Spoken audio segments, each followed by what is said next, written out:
تو سوچ کر دیکھو وہ چچا جنہوں نے بچپن سے اللہ کے نبی پر احسان کیا، اللہ کے نبی کے چچا کو لے کر پیارے نبی کتنے فکر مند رہے ہوں گے۔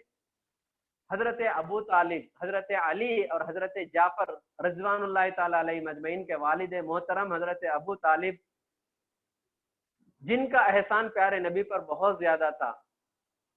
پیارے نبی جب ماں کے پیٹ میں ہوتے ہیں باپ کا انتقال ہو گیا، پیارے نبی جب 6 سال کی عمر کو پہنچتے ہیں ماں کا انتقال ہو گیا، دادا پرورش کرتے ہیں۔ پیارے نبی جب 8 سال کی عمر کو پہنچتے ہیں دادا صاحب حضرت عبد المطلب کا انتقال ہو گیا۔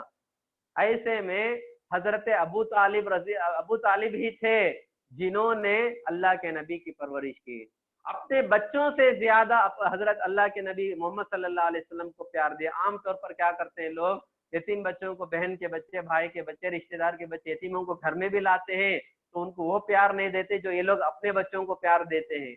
لیکن حضرت ابو طالب نے کیا کیا، اللہ کے نبی کو اپنے بچوں سے زیادہ چاہا، اپنے بچوں سے زیادہ پیار کیا، اپنے بچوں سے زیادہ جو ہے اپنے کلیجے سے لگایا، اپنے گلے سے لگایا تھا۔ پیارے نبی کے جو ہے حضرت ابو طالب کا پیارے نبی پر بہت سارے احسانات تھے۔ اتنا ہی نہیں، جب سفر پہ جاتے ہیں تجارت کے لیے تو اپنے بچوں کو لے کر نہیں جاتے تھے، اللہ کے رسول کو لے کر تجارت کے لیے جاتے تھے۔ اللہ کے نبی 12 سال کی عمر کو پہنچتے ہیں، حضرت ابو طالب سفر پہ روانہ ہوتے ہیں اللہ کے رسول کو لے کر، اتنا چاہتے تھے، اتنی محبت تھی حضرت ابو طالب کو اللہ کے رسول سے۔ اور جب اللہ کے نبی بنائے گئے، سارا مکہ ایک طرف جو پیارے نبی کے خلاف سازشیں کر رہا تھا، پیارے نبی کو تنگ کر رہا تھا، لیکن حضرت ابو طالب ایک طرف تھے جو پوری طرح سے اللہ کے نبی کو ڈھال بن کر اللہ کے نبی کی مدد کر رہے تھے۔ اور مکے والے چونکہ ابو طالب کی نگرانی میں پیارے نبی تھے، کسی کو ہمت نہیں ہوتی تھی کہ پیارے نبی کے تعلق سے کوئی برا سوچے، کیونکہ حضرت ابو طالب کو اتنا ڈر تھا مکے والوں کے دلوں میں، تو حضرت ابو طالب مکے میں اتنا مقام رکھنے والے ہستی تھے۔ ہوا کیا، پیارے نبی جو ہے اتنا ساتھ دیتے تھے اللہ کے نبی کو حضرت ابو طالب، لیکن ایمان نہیں لائے۔ آخری وقت چل رہا تھا، نزا کا عالم تھا، سکرات کا عالم قریب آ چکا تھا۔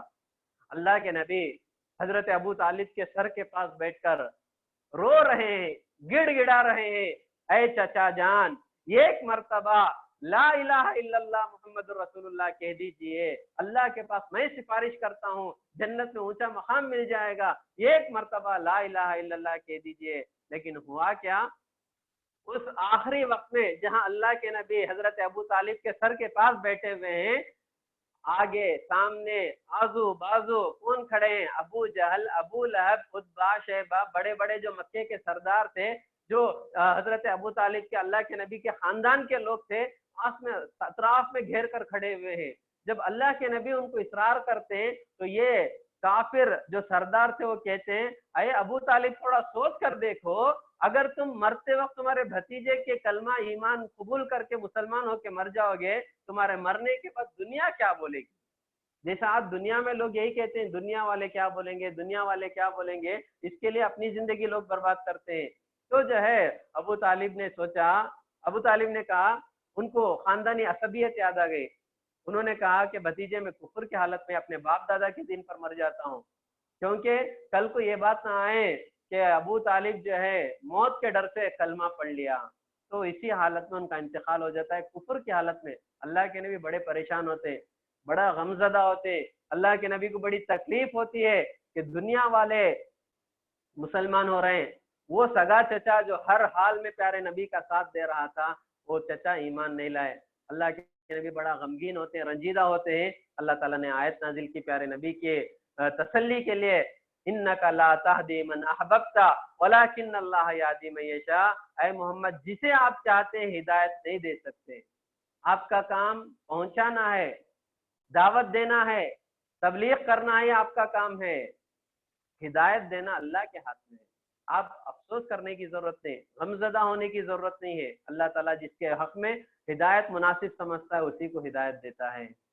اسی لیے کہتے ہیں کہ اللہ نے ہم کو، نہ ہم نے مانگا اللہ سے، نہ ہم نے قربانیاں دی اسلام کے لیے، اللہ نے بغیر مانگے کے مسلمان ماں باپ کے پیٹ میں ہم کو پیدا کیا۔